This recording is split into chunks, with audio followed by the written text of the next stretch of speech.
The intent of this drill is to be as realistic as possible, correct? Correct. We want to make people be aware that we live in an earthquake zone everywhere everywhere in the country, really, but especially here in California. And we like to make people begin to be aware of their surroundings and what they do in the event of a true disaster at school and at home.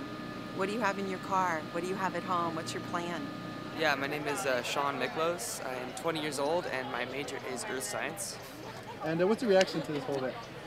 My reaction to this whole thing, I mean, it's pretty basic. I honestly forgot it was happening and I came about 20 minutes late to class, and as I got there everyone was leaving and we walked out to the grass and now we're standing here. So it went pretty smoothly, but not much happened. So. In an earthquake, what would you say you do? I mean, do you think this would be effective?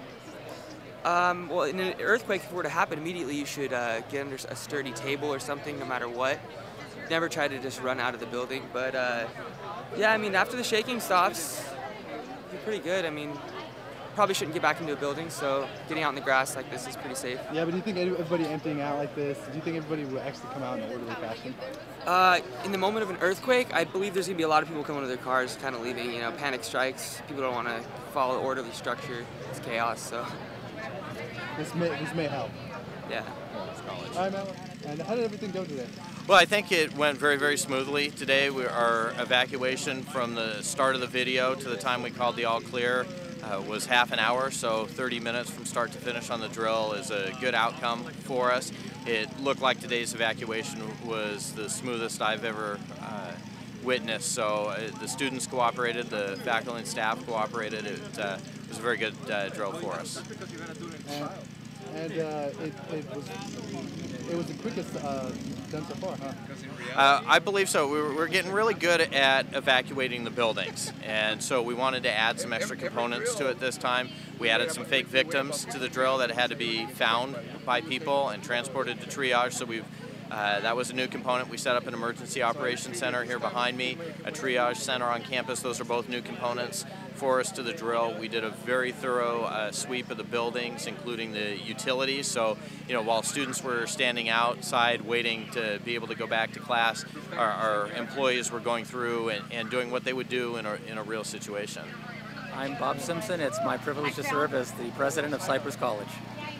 And can you give me a rundown of what happened here in the drill? We are incredibly seriously committed to being prepared for any emergency that may come, and so every semester we have an emergency drill. This drill was coordinated with the state's Great Shakeout, and so we have the information from the state. We implement all of our procedures.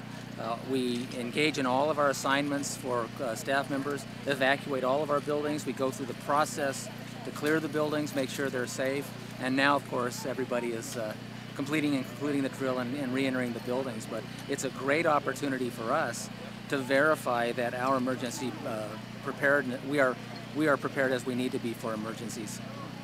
Okay, and everything ran, for the most part, good? Very well. I'm not hearing of any problems. It seems that every time we go through one of these emergency drills, we get a little bit better at it, and that's our hope, is that, by engaging in these drills, we get better at responding to crises and emergencies.